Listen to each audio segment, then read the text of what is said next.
Hi, Rania. Hi, Hi. Stephanie. Okay, hello and welcome everyone to today's session at Forsa School.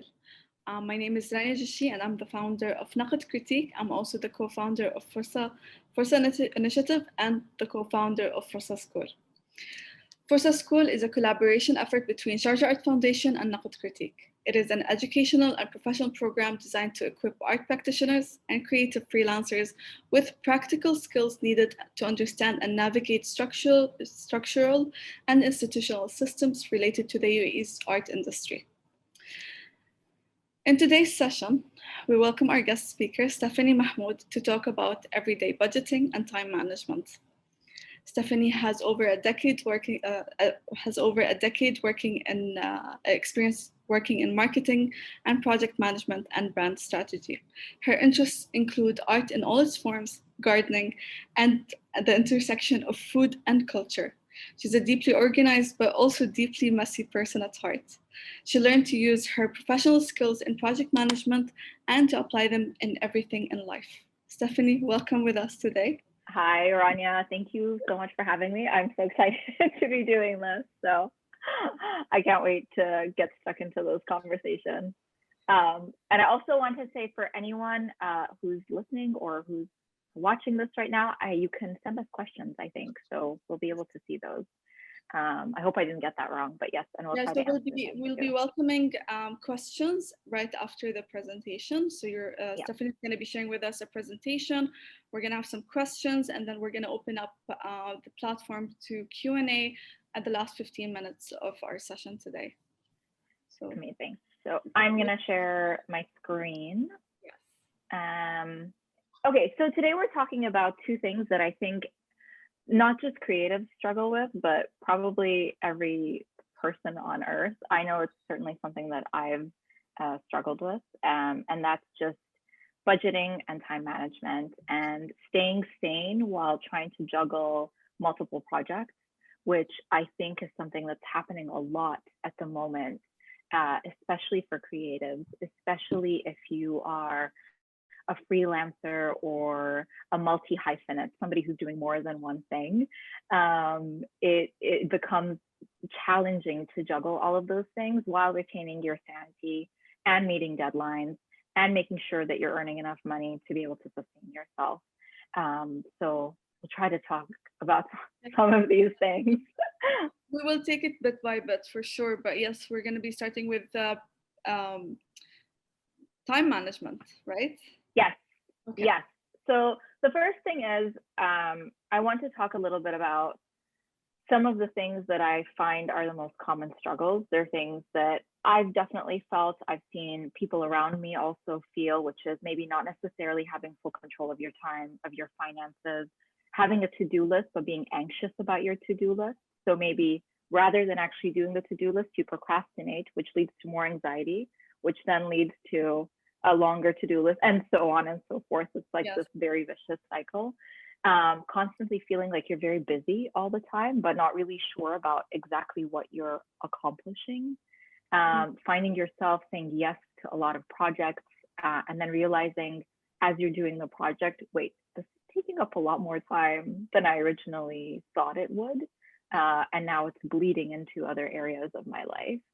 Um, and then maybe just putting off tasks that need to be done because you're waiting for the thing that all creatives wait for, which is inspiration, which feels so fleeting and magical, but is something that I know for me with when I work on writing, it's something I always hope will just come to me one day. Like Mm. today, I'm going to be inspired to write. But I think all of these things are surmountable. I don't think any of these feelings are uh, they're not unique. So if you're feeling them, you're not alone.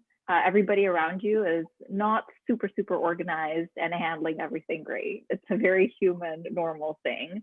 But I think this is all solvable in quite a simple way. It's just about forming certain habits that's going to lead to some very simple solutions to alleviate a lot of this feeling. Um, so I think scheduling and budgeting are very similar and they go hand in hand. And I never like to think about one independently from the other, especially when I'm thinking about work that's happening. And also in life, I think it applies to both the professional realm and the personal one. The way that I like to think about it is that scheduling is budgeting for your time, and budgeting is scheduling for your money. And the two things often inform each other, sometimes in small ways, but sometimes in most of the time in quite significant ways. Rania, sorry, you looked at me like you wanted to say something, and I was gonna like jump in.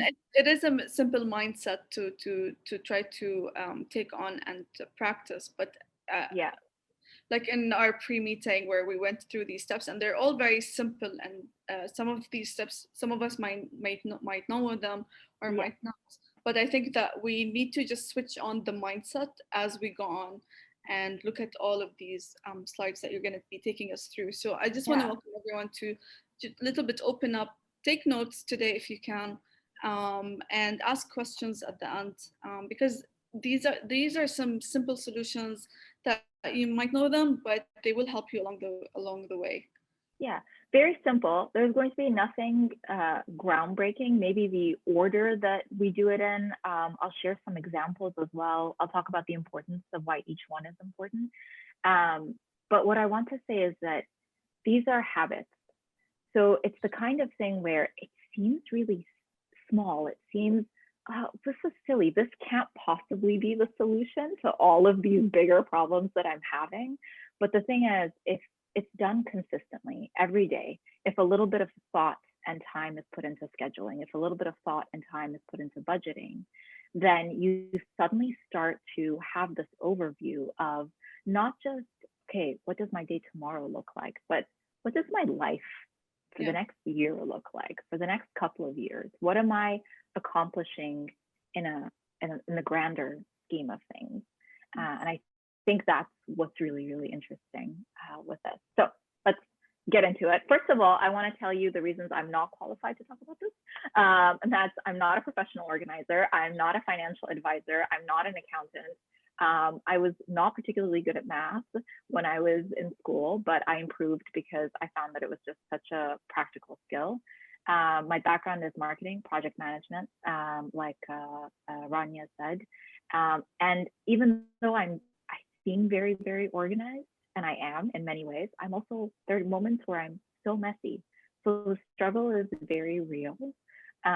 There is nothing that I haven't felt when it comes to that sort of, it's not like a helpless feeling, but it's the sense of overwhelm, I think, of, wow, how do I tackle this thing? How do I break it down? And I found that I never had that problem at work with the projects that I was managing for other people. And so then I was like, wait a minute, my life is kind of like this project. Let me take what I'm doing there and apply it to my life and see if that works. And I found that for me, that definitely worked. It worked in my creative endeavors. It worked in my personal life. It worked for jobs that I was handling, especially since I tend to have more than one thing that I'm working on at a time.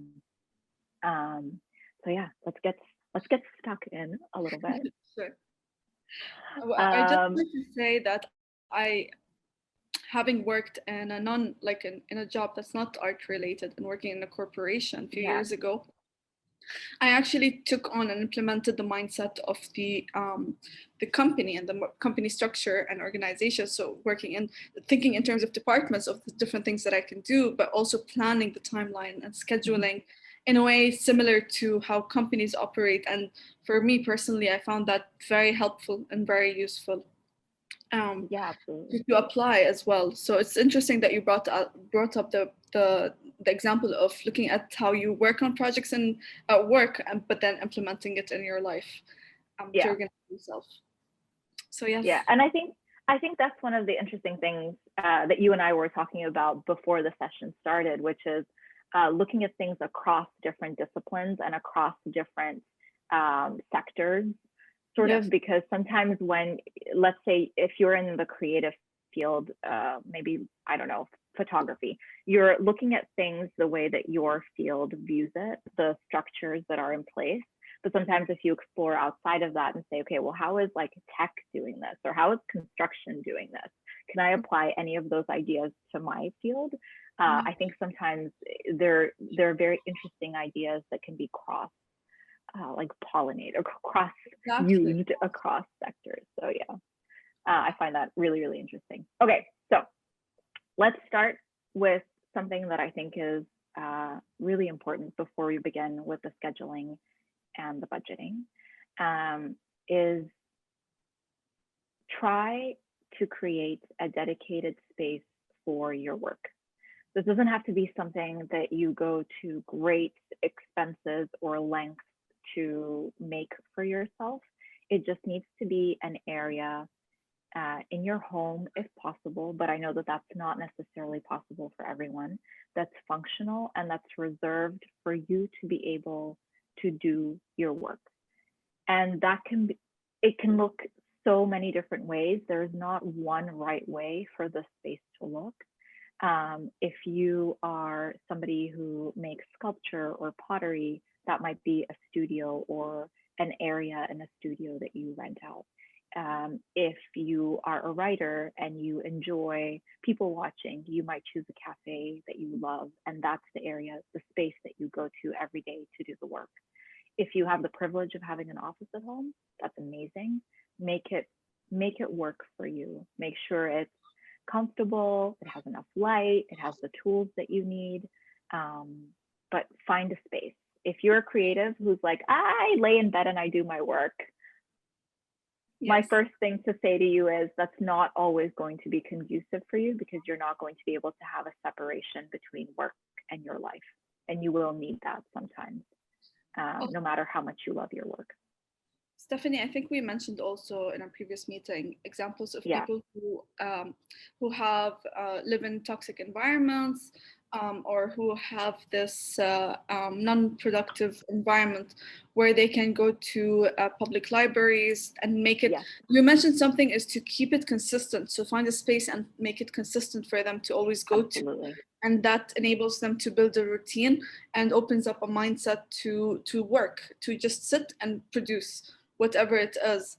I recall an example of an artist that I know in Dubai who started working in her bathroom, and that became her space to create, because there was that lack of privacy, and she just needed a specific setup for her work, and she resorted to that.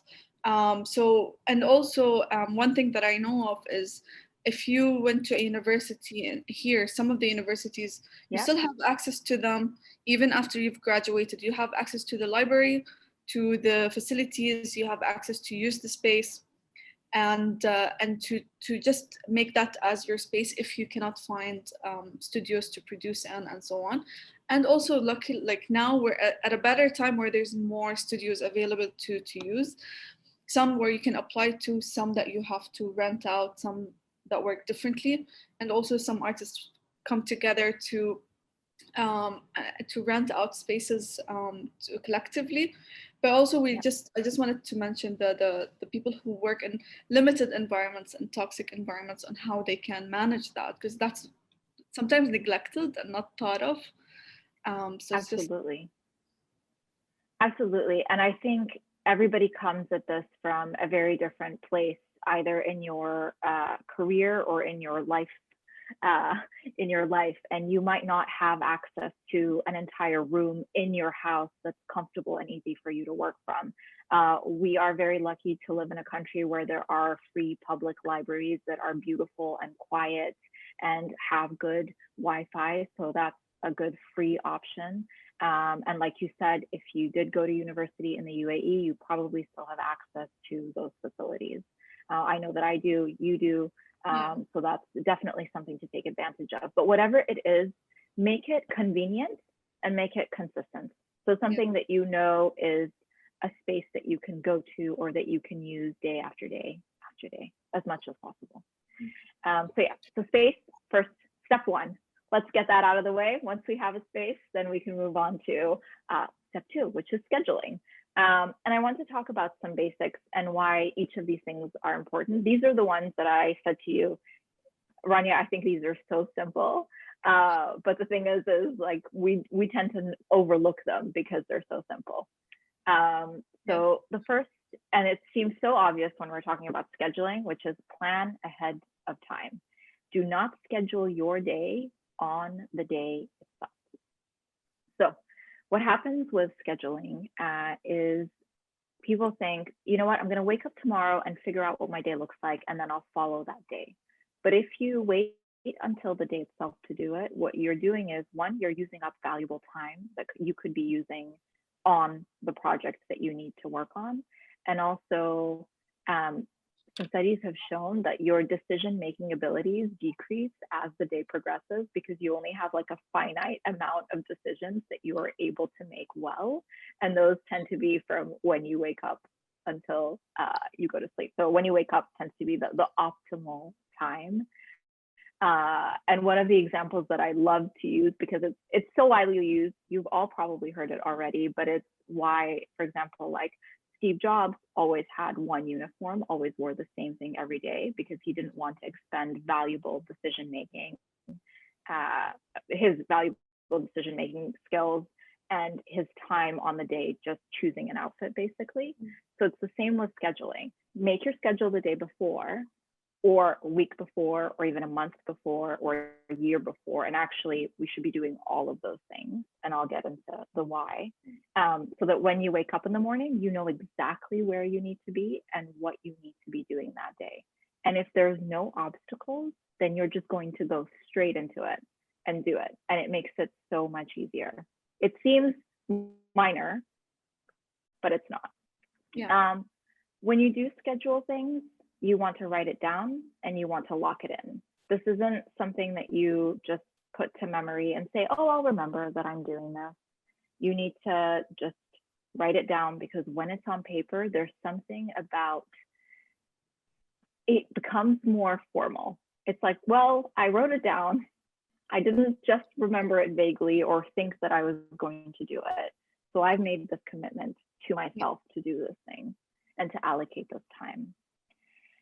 And when you look at a schedule, ideally what you have is you have a calendar and you are putting everything in there. You're putting appointments, you're putting meetings, you're putting individual tasks, you're putting work, you're putting deadlines that need to be met, and you're putting personal time.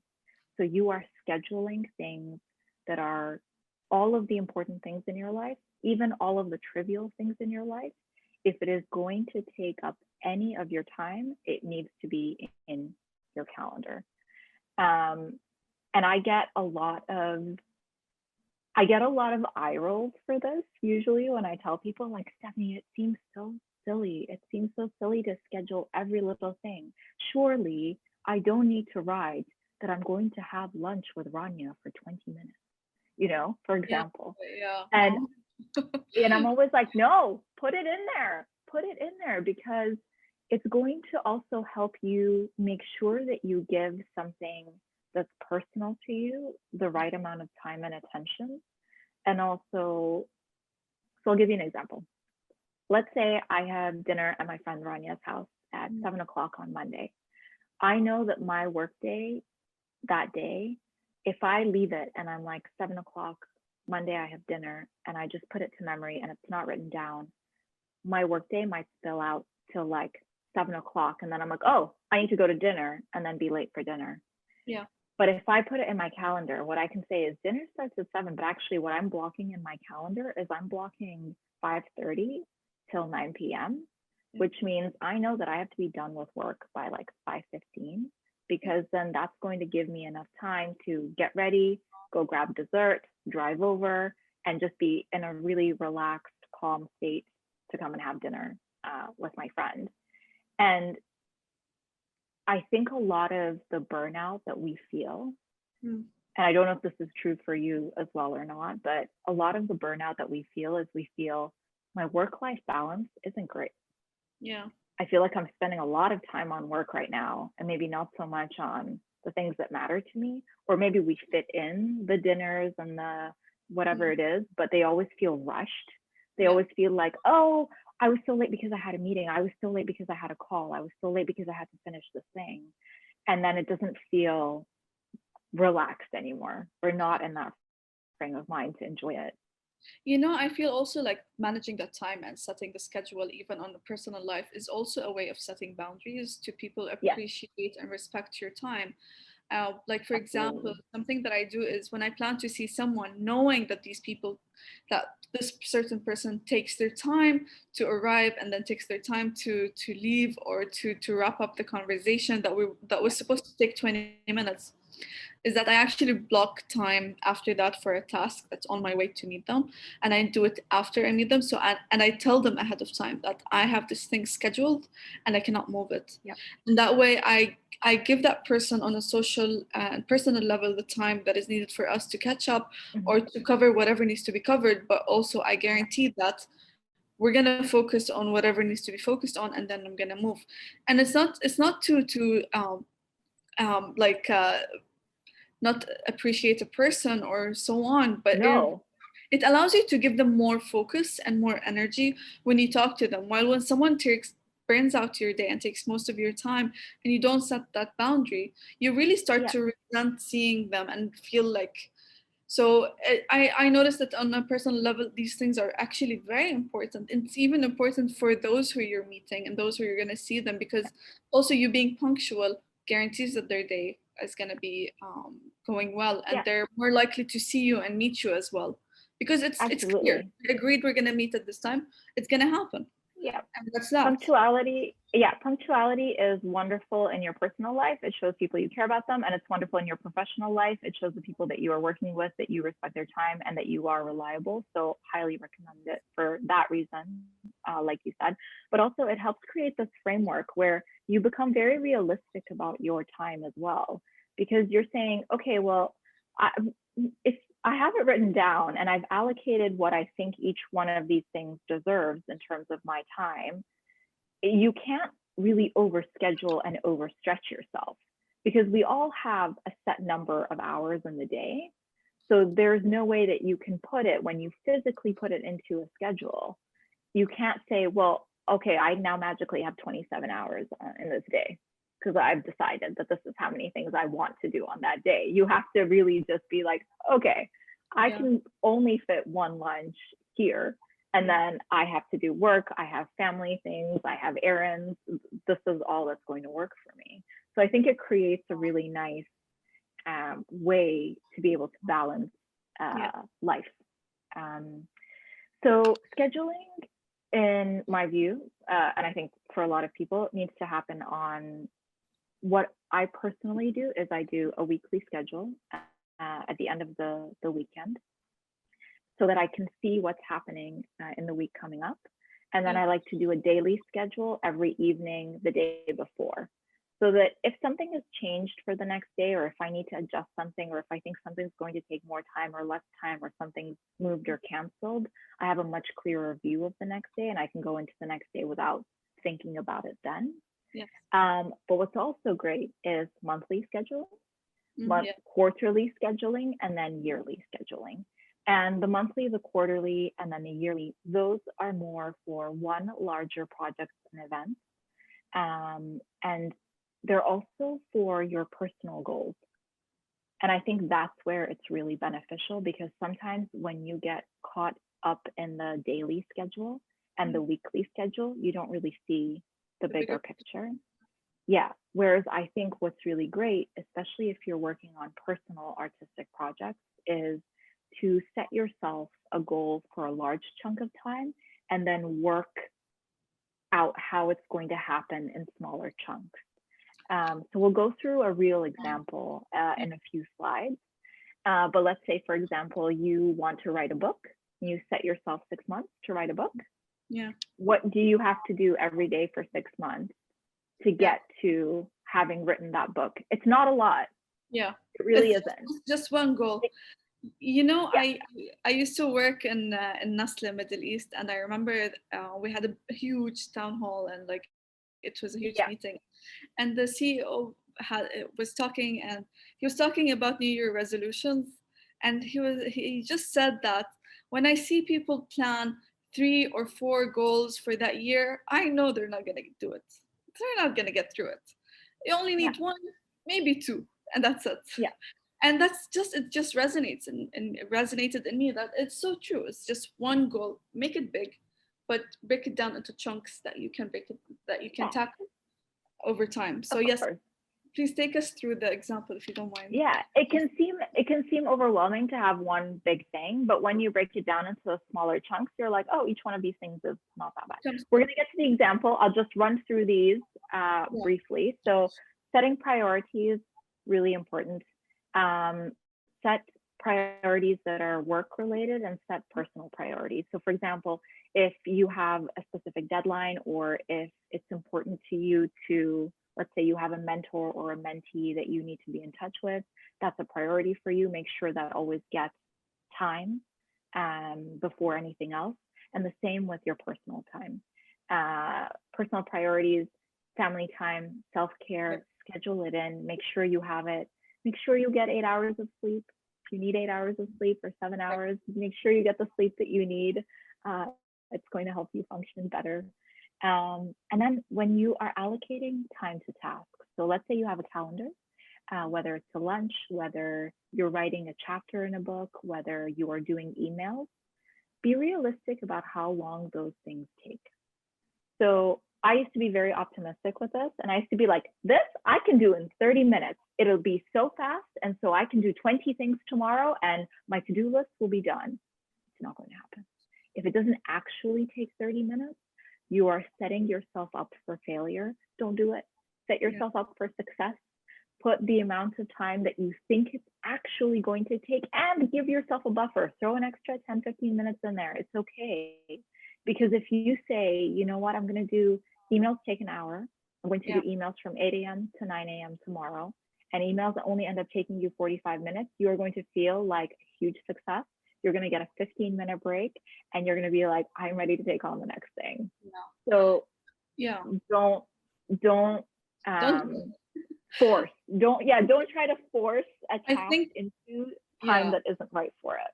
I think to make it relatable to people in the creative industry, I would say that if a client comes to you with a project, they give you this super tight deadline, and you look at it and you're like, okay, the payment is great, but then it's like, it's crazy deadline. And we've seen there's a lot of amazing artists who've done that as well. You really are not meant to work 14 hours or 20 hours a day to deliver and not sleep and so on. No, you work just like everyone else. Take breaks, plan your time, plan the deadline, talk to your clients, see realistically how far can we extend this, and don't rush into saying yes, please. I think this is something that you're going to be covering later on, Stephanie.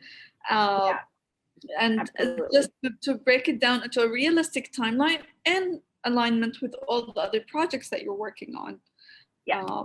And I just had to make this a clear example for creatives, because illustrations, for example, we get unrealistic deadlines and then we're stuck. So or don't if you can, because your time value is gonna be off balance. Yeah, absolutely. I 100% agree with that. So yes, be very realistic. Be honest with yourself. Nobody else is looking at your schedule. You're looking at your schedule. So you don't have to be a superhero for yourself, but if you allocate the right amount of time, you will feel like a superhero. You'll get your things done that you need to get done. Avoid multitasking like you would avoid COVID. Please avoid it. This is something that I take quite seriously. I see a lot of people trying to do so many things at the same time because they think, oh, my attention span can function that way. I can do emails at the same time as I'm doing this other thing, at the same time that I have something else going on.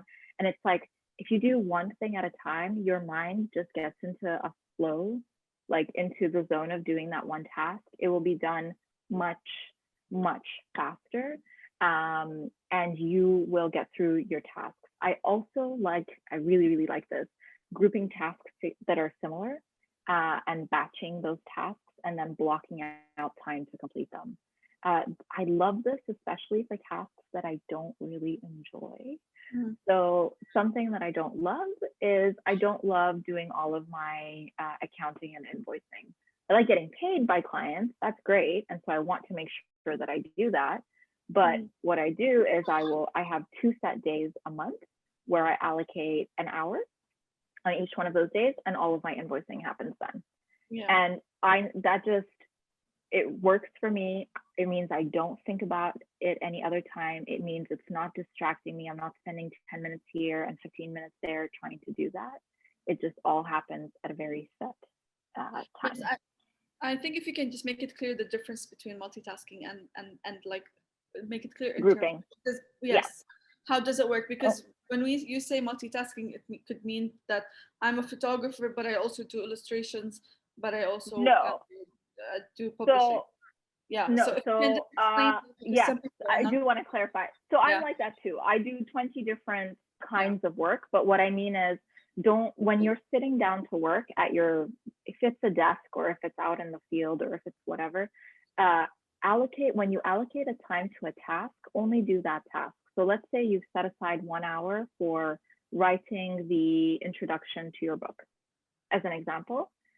Only do that in that hour that you've allocated. Don't try to write the introduction as well as do your emails, as well as answer your clients' WhatsApp messages, as well as it won't work for you. You will not be productive. Allocate, when you have time allocated to a task, just work on that task.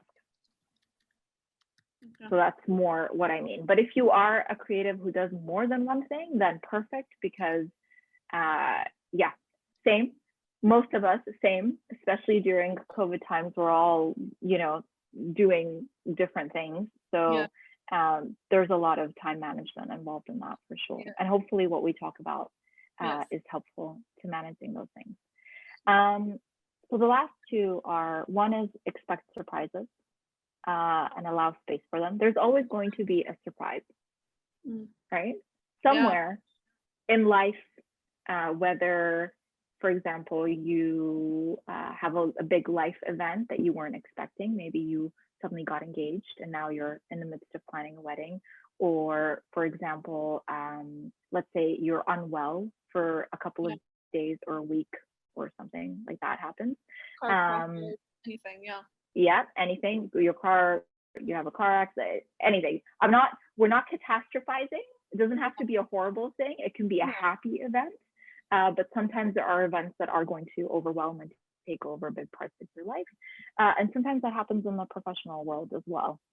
You might have a surprise. You might have worked on a project for a really long time, for it to fall through like halfway through, and maybe the client decides they're not going to pay you, or they're not going to continue. So just always expect a surprise. Be like, I know a surprise is coming. Could be good, could be not so great. I'm going to build in time. I'm going to factor in time that I need to do this. Maybe you're working at the speed that you need to be working at, but somebody that you're collaborating isn't necessarily. So you might have to play catch up. So build in that time from the beginning. It's having a contingency, and there's nothing wrong with doing that. And then lastly, and Rania, this is one that you brought up when we spoke, and one that I also feel very passionately about, is delegate where possible. Yes. You don't have to do everything yourself. Yeah, you love that one. I love that one too. Recently, I started to actually practice that. Where it's either that you delegate in terms of hire someone to do something that will do the balance of cost. I get paid a certain amount of time, money during this time, while I pay a fraction of that price to get someone to do something that will take half that time. So hire them. Or bartering, where you exchange skills with someone. So I can ask someone to take photos of some of my illustrations, but then in return, I do some sketches for them or planning and so on. And I found that very, very helpful. And it's actually, you learn more from different people as well. So it's not just with time management, but you actually get a richer experience, and absolutely, you get finer quality of work produced. Absolutely. And I think sometimes as well, what happens when creatives take on a project is a project has different parts. And sometimes we feel like, oh, I have to do this all myself. But actually, you can outsource some of that work. So let's say somebody hires you to put together, I love the example of a book because that's something that I've worked on in the past. And Somebody hires you and they say, I need to put together a book. And you say, Yeah. great. And they say, we really like, this, that you know how to do, and this. And you're like, okay, well, I'll do the writing and I'll direct the photography, but I don't necessarily have to take the photos myself, right? So unless there's like a contractual clause, I could say, okay, well, I could hire a photographer that costs the same as me or less than me, and I can coordinate with them, thereby freeing up a lot of time. Yeah. Or I can work with an editor. I can work with you don't have to, I think sometimes what happens also is ego gets in the way. A client comes and says, we really want you to do this. And we feel so excited and happy and proud and like, oh, they want me to do this. I can do this. I'm going to do an amazing job. And there's also an element, I know for me, there's definitely an element of control. I want to have control over the process. But sometimes it's easiest for your sanity and for your time to say, you know what, if I've put this in a schedule, in a calendar, and if I've allocated the right amount of time, I need 30 hours a day for the next 6 months to be able to finish this project. That's not viable. That's not realistic. Yeah. Even if it takes you 20 hours a day, that's still not viable. So you need to say, okay, well, I still want to take on the project. And assuming it's something you're interested in doing, assuming you've worked out that it is going to be profitable for you, you can say, I'm going to do these parts, but I'm going to let somebody else do these parts because that's going to benefit everyone. So yes, you don't have to do it all yourself. Managing screen time. So this is one that I struggle with still to this day. Everyone knows it, but yes. Yeah. Keep that in mind. Screen time. Yeah, manage your screen time. What I find is helpful is I only do emails 3 times a day. Do them first thing in the morning, do them at about lunchtime, and I do them at the end of the day. I don't do emails in between. It helps me focus on tasks. So unless I know I'm expecting something that's quite urgent, I don't really look at them. Phone, I allocate small amounts of time, 20 to 30 minute stretches where I don't look at my phone while I'm completing a task, and then take small breaks to look at that. And then social media, unless you work in social media, you don't need to be on it. You don't need to be doing the constant Instagram scroll. You can take a break from it. You can put it away and you can say, you know what, I will look at it at this time, or maybe I'll look at it at lunchtime and spend some time on that then. Yeah. Another one is finding the tools that work for you. There is no one size fits all. Some people like with their scheduling and their planning to be fully digital. Some people like a paper-based system. Some people like something in between. Yeah. So you love a paper-based system. Mine is I have a digital calendar and I have a digital budget. So budget is on Excel. I love Excel, by the way. You can't go wrong with Excel. Excel is your friend. Everybody embrace Excel. And actually my to-do list is always paper-based. So I tried a digital to-do list and it lasts for a short amount of time. And then I'm like, this does not work for me. So just find what works best for you. And nobody can tell you what that is exactly. It's just your personal preference. Then I would say observe and adjust. Study yourself, document everything, especially at the beginning of the process. Find out at the end of each day when you've scheduled tasks, be like, did I have a productive day today? Make a little note. Yes, I had a really productive day. And I think I had a productive day because I slept better or I slept more. And also I feel like I had enough time to do tasks, maybe. Or you might say, I had a really unproductive day today. I was super distracted. Yeah. And the more you do this, the more self-awareness you have, the more you're going to understand patterns and what works and what doesn't work. Is it better for you to be doing difficult things first thing in the morning or the easier things and get them out of the way? Which one do you prefer? Do you work better at night? Do you work better in the afternoon? Do you work better in a quiet place, in a slightly more animated environment? So just observe, take that time for yourself to figure it out.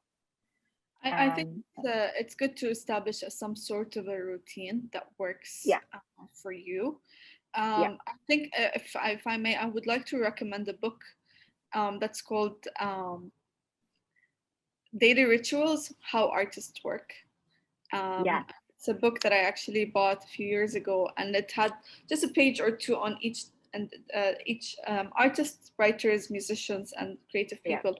And it would show you like simple examples of their daily routines, and it included someone who would be like a complete chaos, waking up at the middle of the night, working for 2 hours, having tons of coffee at like 4 a.m., and then going back and crashing into bed, and then waking up and spending some time with his wife, and then sleeping again. Yes. Or someone who's very like a complete someone who there would be someone who would sit in the same chair to work all the time. And these are all artists and writers, and I just want to recommend that book. It's Yes. great to read, and it's easy, simple chapters, but it shows you that even in our messy world and unorganized, there's all of these artists and creatives are actually very they have habits, and they Yes. have a routine, and that routine Yes. allows them to create in their own way. Yes. And it's not the routine of Absolutely. like 9 to 5. It's whatever works for them, and whatever Absolutely. works for you. So just as Stephanie was saying, like write down, take notes, and adjust and see what works for you. Because Yeah, I very much believe in that. some Yeah. people work better at night. Nobody. Sorry, you go. Yeah, no, like yeah, some people like would prefer staying up all night and working. I remember a year and 2 years ago, I used to wake up 4 a.m. and that's when I'm most productive. While right now, this is not working for me. I'm not waking up as early as I used to, for example, for many reasons, and I'm adjusting to it, and I change and I adapt Yeah. that. So yes. Yeah. So and then the run last out one is of time. So yeah, if you can take us through that. we're on. Well, you know Yeah. what? I'll go super fast through the next one. And we've got. I think we've got 20 minutes, so we'll make it quick. Remember, and this is, I think, really important. Is as much as we live in quite a capitalist world, you're not a robot. None of us are robots. We're all human. Make sure you take care of yourself. Take breaks. Rest when you need to. You're not. None of us have a 100% productive day every day. I don't want to say it's impossible, but it's a lot to ask of someone. I think scheduling definitely helps with that for sure. And this is an example. So I know you were talking about creative examples. This is one that I love because it showcases so many of the things that we talked about. So this is Ursula K. Le Guin, who is a writer I have so much respect for. And her schedule is 5:30 a.m., wake up and lie there and think. And she thinks that that's important enough to put in a schedule. And I absolutely respect having 45 minutes to just think for yourself in the morning. Then she gets up and eats breakfast. Lots is her note on that. She gets to work writing. At noon, she takes a lunch break. So she scheduled her creative pursuit, which is her job. And she's also scheduled the things that she has to do, even the mundane ones. 1 to 3, reading, music. 3 to 5, correspondence, maybe house cleaning, important. 5 to 8, make dinner and eat it. 3 hours for dinner, which is healthy, I think. And then after 8 p.m., and I love this so much because I think it's probably true for everyone, but she says, I tend to be very stupid and we won't talk about this.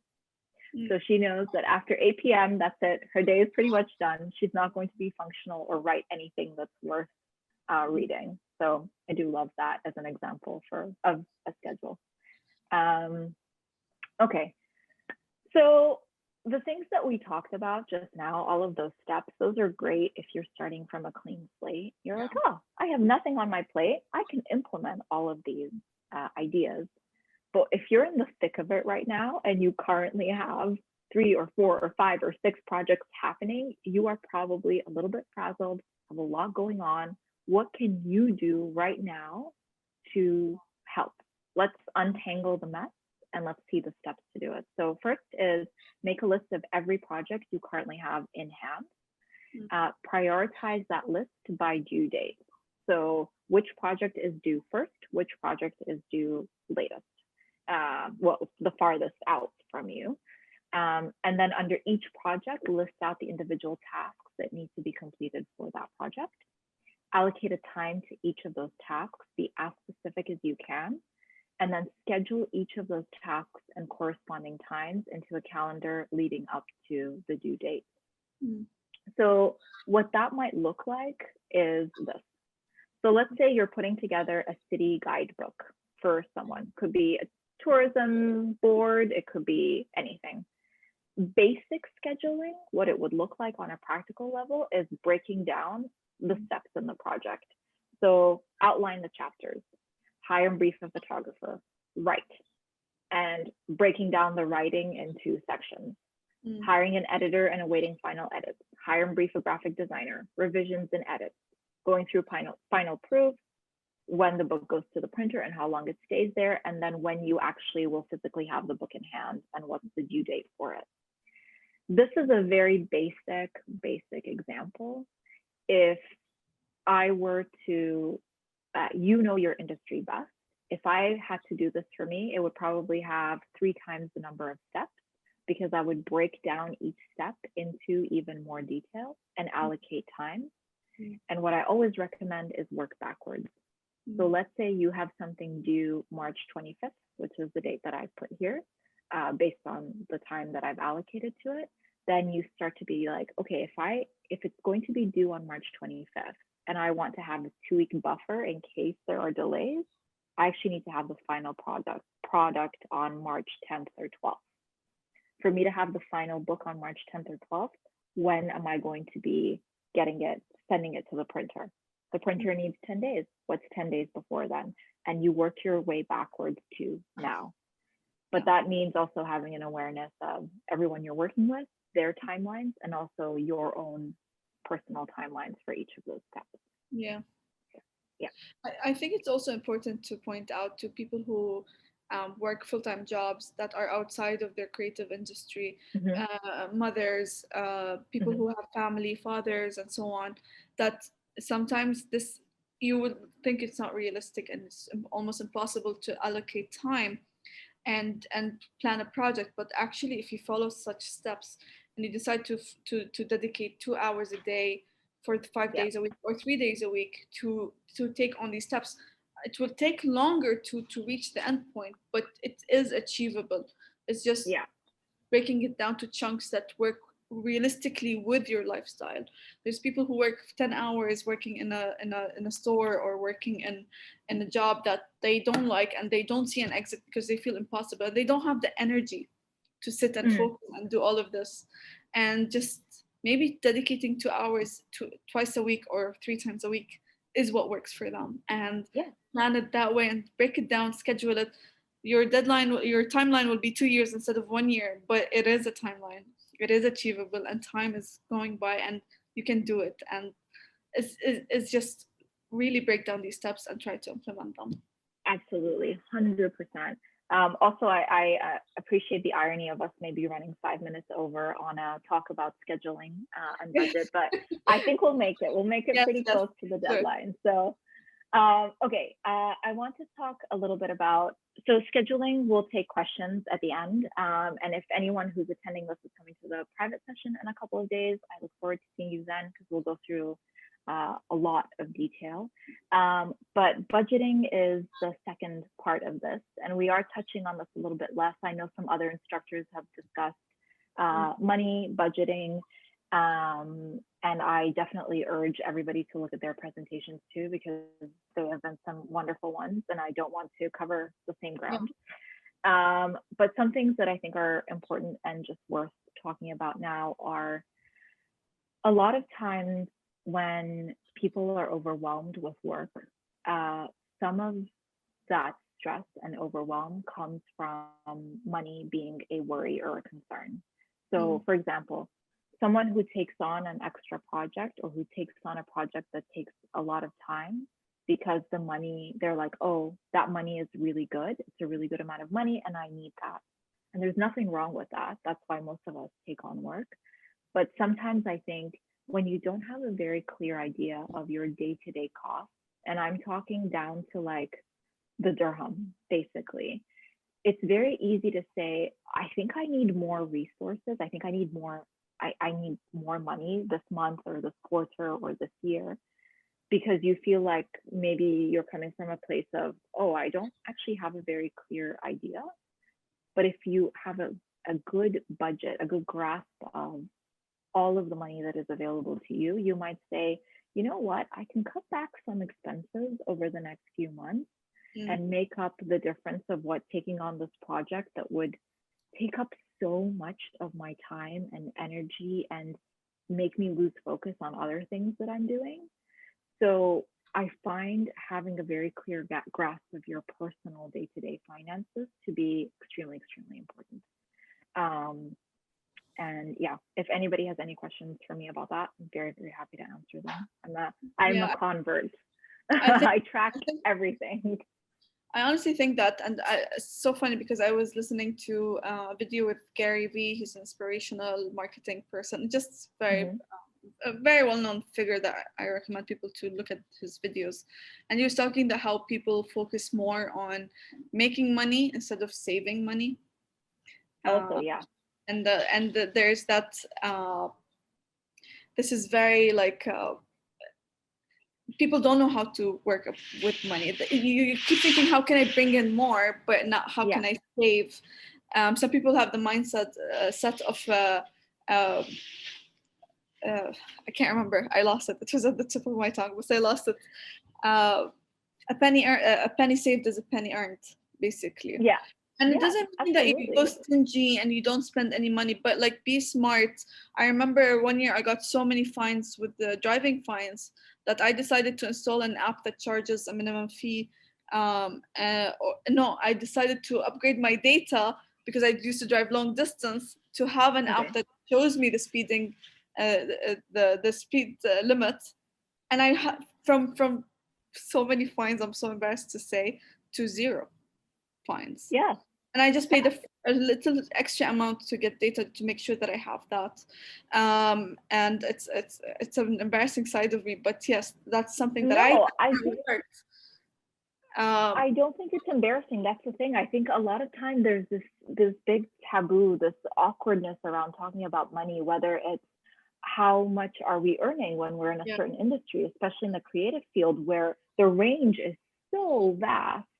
And not only the creative field, like when I worked a corporate job, same thing. Like the range no was. No one talks about their salary. Nobody talks about no their one salary. gives you a realistic breakdown of what you're earning, and I realized a huge fraction, a huge difference between my salary and someone else's salary, and no one's really talking about it. And it's like, okay, no, wait. So I actually sat with a few people and I said, okay, this is my basic salary. This is my accommodation. This is what are you getting? And I started having this conversation with a few friends. Yeah. And we're like, okay, so that person would realize that, okay, I need to ask for more. I need to discuss and how can I make sure that I get things right? And for me to develop like an appreciation, but also no one's really talking about saving. True. And saving. Yes. 100%.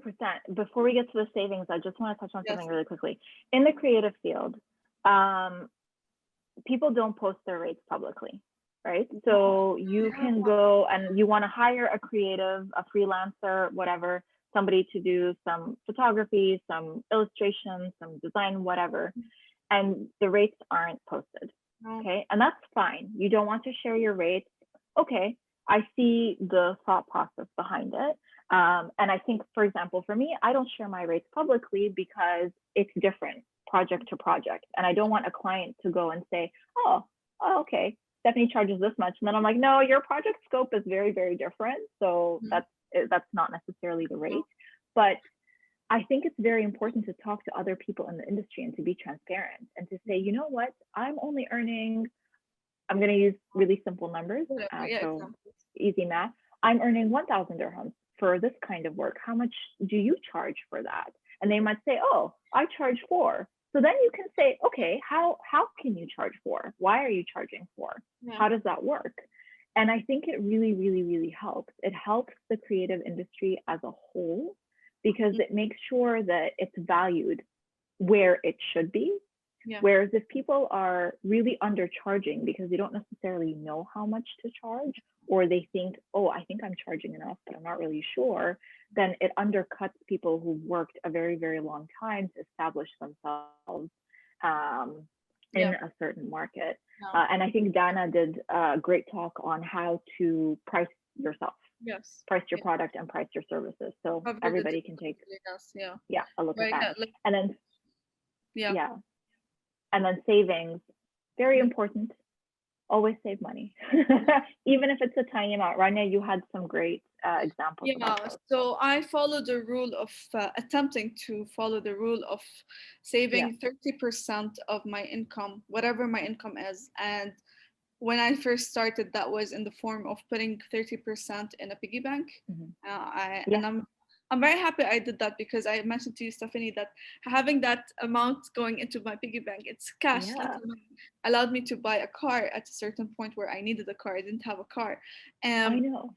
and so it was like an amount of 150 dirhams throughout a year, which added up to like 7,000 dirhams. And I bought a secondhand car, Yeah. and it was good. And it was a time where I didn't have a car, and perfect, that worked.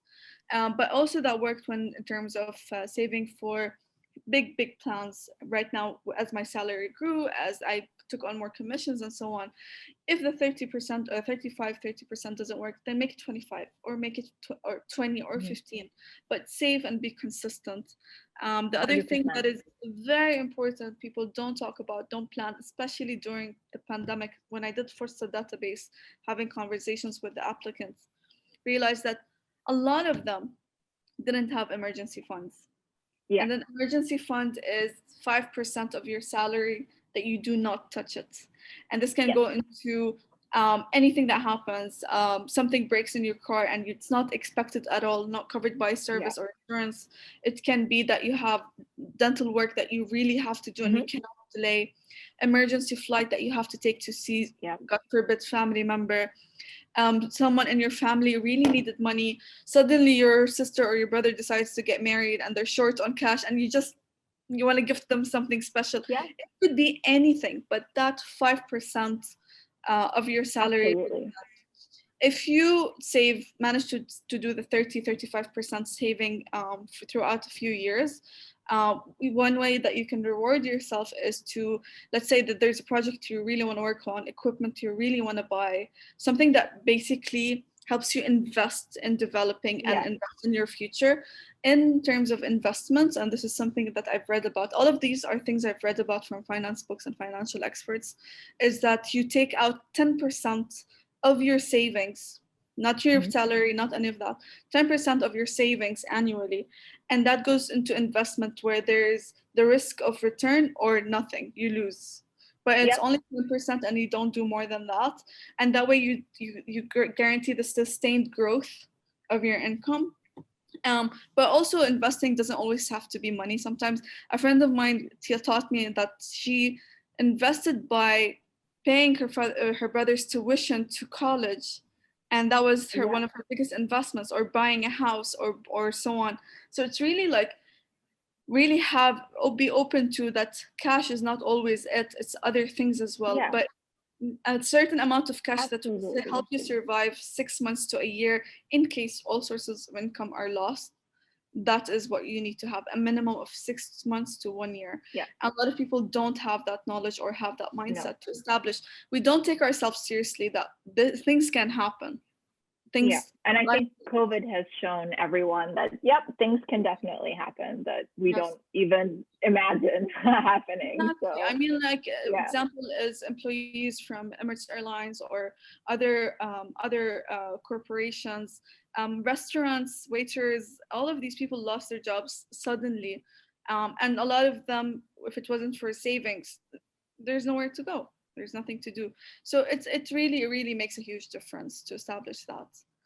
Yeah, Uh, I think it's also, I think there's also a lot of um, shame around maybe what somebody wants to spend money on or doesn't want to spend money on, or how much or how little they are able to save or invest. yeah, And I don't think there needs to be.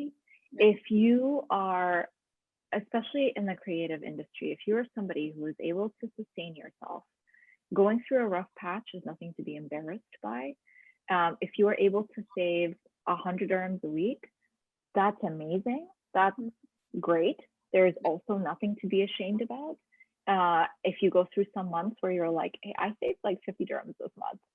Good. Be proud of yourself. That's okay. I think we need to start normalizing the fact that not everybody is in a position where it is very easy right now. It is very comfortable right now. Yeah. I think a lot of people are definitely being hit hard. I think a lot of people are struggling.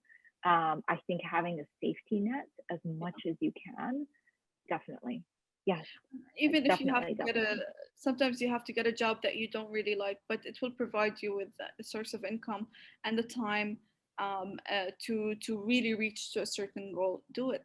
It's only temporary. You don't have to do it your whole life. So agreed. Yes. So I'm going to zoom through the last couple because there's only a couple slides left. Yeah, and so I'll go through it. Questions as well. We'll take some questions. So 2 is understand what each of your projects cost in terms of material resources and time. So time is a resource. You should have an idea of what your hourly or your daily rate looks like, so you know how much time something costs. So if you're like, this project is going to take me 20 hours, then it's your hourly rate multiplied by 20, your your other costs, your fixed costs, if you have overheads, materials, whatever it is. Dana has a great formula that she has used. So take a look at her formula, but yes, you should have a very good idea of what your time costs. And you should also have a very clear idea of how much time every single project on your docket is going to take. Figure out your hourly and daily rates, mention that, so get to skip through it. And then always have a contingency plan. So this is not necessarily money related, although we just talked about having a safety net of emergency funds and savings, but have a contingency plan for if you suddenly have extra expenses on a project. So something that's happened to me on a couple of projects before is I factored in extra money for materials. So I said to the client, you know what, I think materials are going to cost 10,000 dirhams. And then and they're like, yep, that's fine, 10,000 dirhams. And then I have bought materials and it's only cost 8,000 dirhams. And I've been like, you know what, that's great. Depending on your agreement with the client, you have either gained 2,000 dirhams for yourself, or you're able to return 2,000 dirhams to the client and say, actually, we came in under what was originally quoted to you. What is less fun for everybody involved is if you go over an amount that was agreed on, and then you either end up having to cover that amount yourself, or the client gets suddenly told in the middle of a project that they have a cost that they didn't expect. Yeah. So always build in a little extra buffer just in case.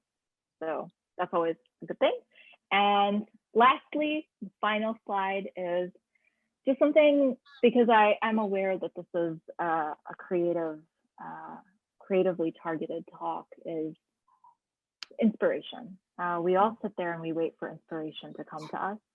As a writer, I definitely do this. I sit there and I'm like, tomorrow, I feel like tomorrow, if maybe tomorrow I'm going to feel like writing. Tomorrow's the day. But the thing is inspiration, it doesn't magically show up at all. So what I think though is if you free up time for yourself in your schedule and mental space, that maybe you're using being stressed about things, it gives you room for playfulness and exploration, and it gives you room for living life.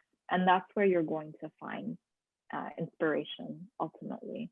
But it does take the effort of the scheduling and the budgeting. So you're not worried anymore. You have the time and the resources.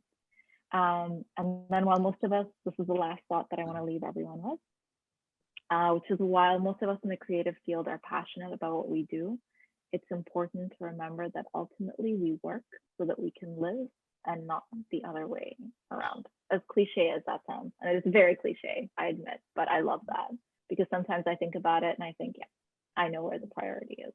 Yes. So that's it. I'm excited to take some questions. Thank you, Stephanie. Yes, we're open now to questions if anyone has any. before we go. So I see some like dots on the screen, but I don't know if I'm seeing this yeah, right. no, there's just no questions yet. No questions. Okay, everyone's But you've super covered a set. lot of areas, and I think that it's I can very well covered. interject. But if We do anyone has have some questions, questions, you guys, from the Q&A button. Ooh, Yeah. So if you can't see it, amazing. Oh, I think I can't. Oh, okay, here we go. Okay, so I've got some. So Jawahar asks, what about those people who really stop considering you as part of their social activities because they are always claiming that they're spontaneous and you're an over planner? Ooh, okay. So I have an answer for this.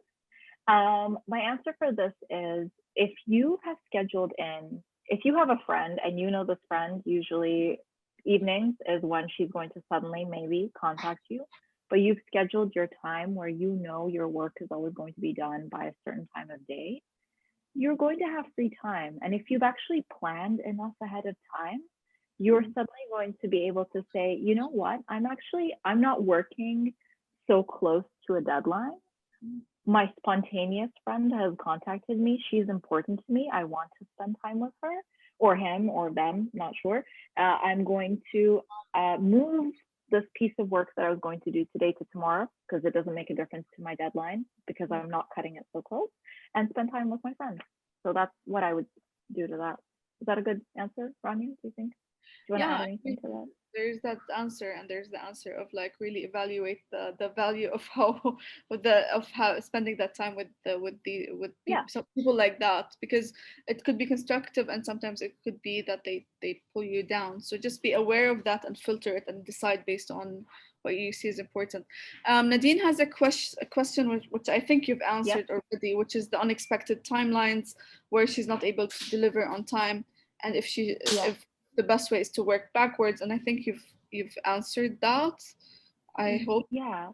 uh, I can go through really quickly. So, Nadine, working backwards from the deadline is if something takes more time, the rescheduling doesn't take as much time. So I spend probably every evening about 10 to 15 minutes just on scheduling. And that's on top of the like 45 minutes that I spend before my week starts. So it seems like it's these annoying increments of time, but the rescheduling is just going to put you on the right track to do it.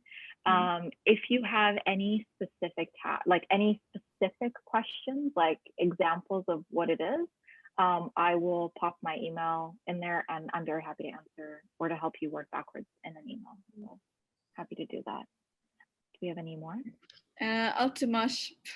Well, Altimash, hi. What do you do if you end up burning through all of your savings due to personal emergency and then pandemic hits, stopping your expected income completely? How do you Yeah, answer that? that's a tough one. That is a super tough one. Rania, do you want to go first, or should I go for it? No, go ahead first. Yeah. Okay. I'm not a financial advisor, so I don't want to give bad financial advice. I know what I would do.